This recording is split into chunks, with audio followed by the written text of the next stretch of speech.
దయచేసి కొంచెం స్టేజ్ ఖాళీ చేయవలసిందిగా కోరుతున్నాం. Hello,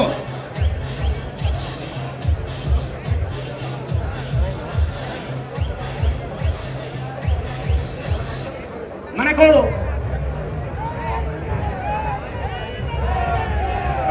hello hello sir, media వరకు వెహికల్ ఎలా సార్?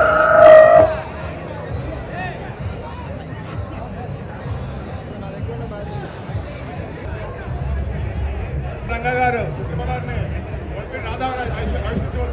హలో హలో హలో, జోహార్ జోహార్ జోహార్.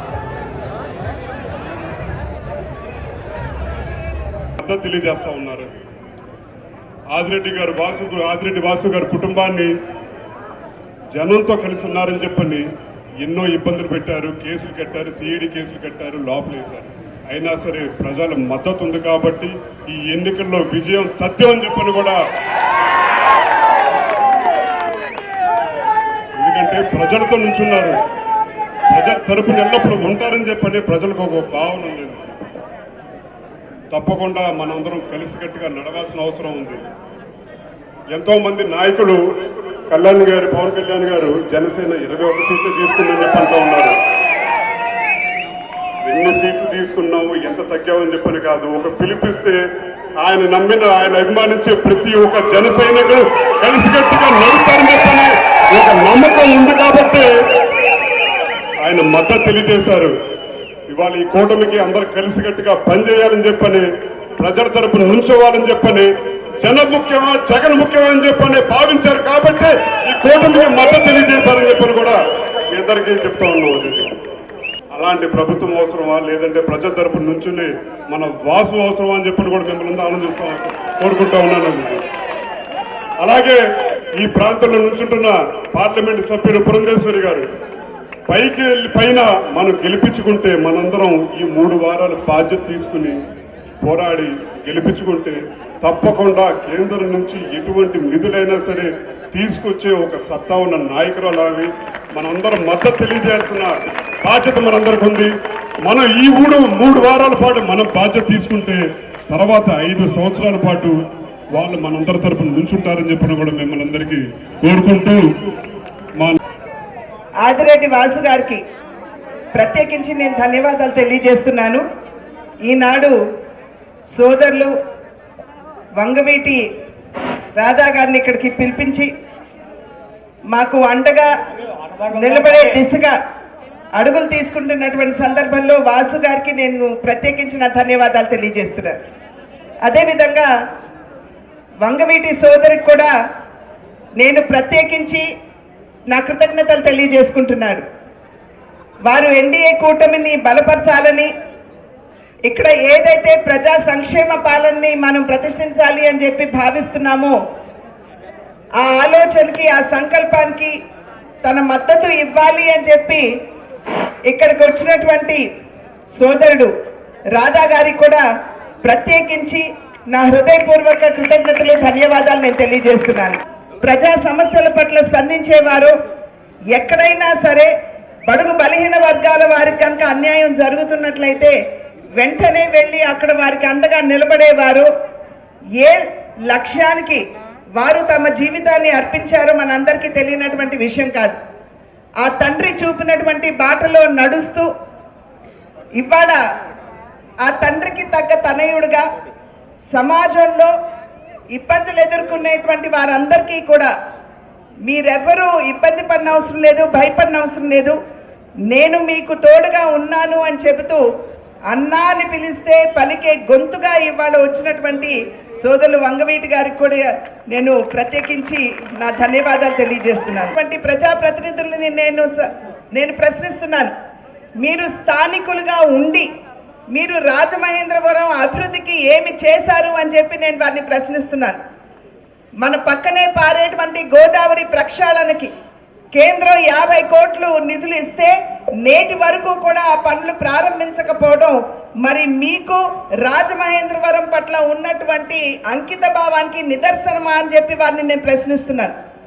అదేవిధంగా మన చెత్తనంతా తీసుకుని వెళ్ళి గోదావరి పక్కనే పడేసి ఆ నీళ్లు సైతం అవి అక్కడ కలుషితం అవ్వడానికి కారణమవుతున్నటువంటి వారు. మరి స్థానికులుగా మీరు ఆ సమస్య పట్ల స్పందించకుండా మీరేం చేస్తున్నారు అని చెప్పి నేను వారికి వేస్తున్నటువంటి ప్రశ్న. అదేవిధంగా డ్రగ్ మాఫియా కావచ్చు, ఏ విధంగా పేట్రేగిపోయిందో నేను ప్రత్యేకించి మీకు చెప్పనవసరం లేదు. మరి స్థానికులుగా ఉన్నటువంటి మీరు ఇక్కడ ఉన్నటువంటి ప్రజల్ని రక్షించడానికి మీరు ఏమి చర్యలు చేపట్టారు అని చెప్పి వారికి నేను వేస్తున్నటువంటి ప్రశ్న. ఒక హ్యాపీ స్ట్రీటు లేదా 2 రోడ్లు వేసేసి ఇదే అభివృద్ధి అని చెప్పి చెప్తున్నారంటే నిజంగా అటువంటి ప్రజాప్రతినిధులు మనకు కావాలా అని చెప్పి నేను మీ అందరికీ వేస్తున్నటువంటి ప్రశ్న.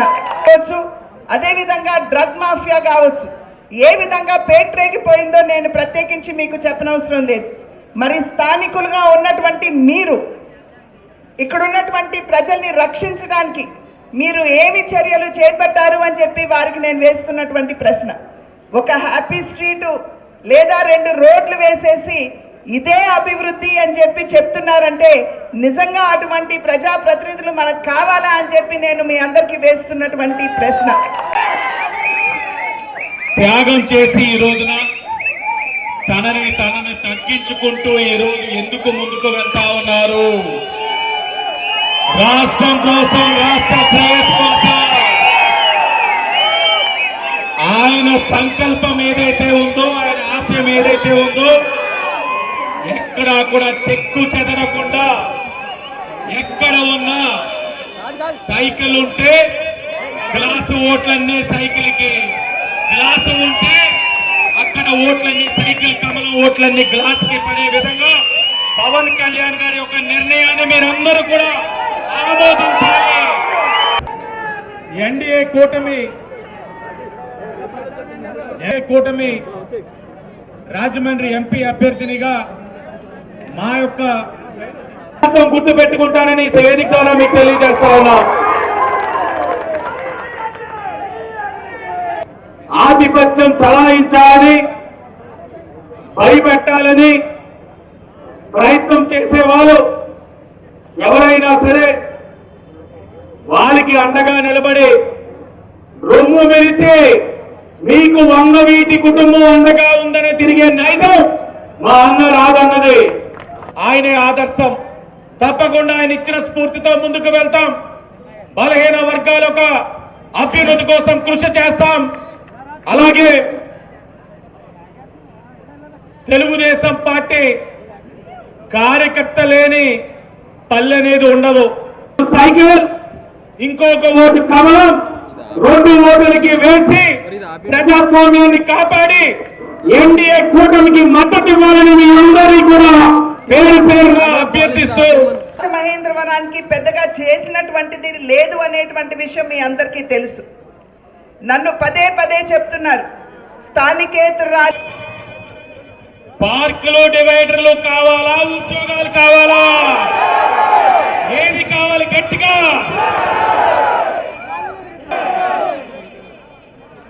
సంపూర్ణ మద్యపాన నిషేధం కావాలా? నకిలీ మద్యం వద్దు. ప్రాణాలతో చెలగాట మాడుతా ఉన్నాడు.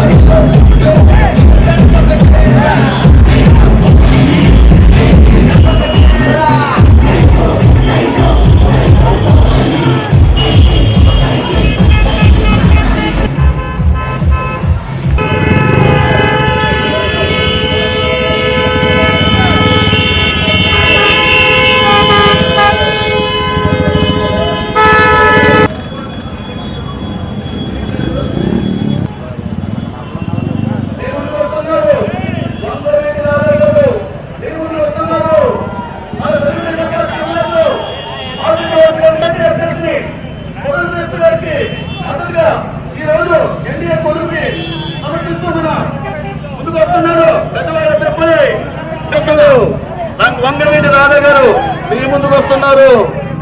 ఎమ్మెల్యే అభ్యర్థికి ఆరుడు వాసు గారికి కోరుచున్నామమ్మా, మీ ముందుకు వస్తున్నారు. వంగవీటి రాధా గారు మీ ముందుకు వస్తున్నారు. కూటమికి మద్దతు తెలుపుతూ మీ ముందుకు వస్తున్నారు మన ప్రజల పెద్దలు వంగవీటి మోహన్ రంగ గారు తనయుడు వంగవీటి రాధా గారు మీ ముందుకు వస్తున్నారమ్మా.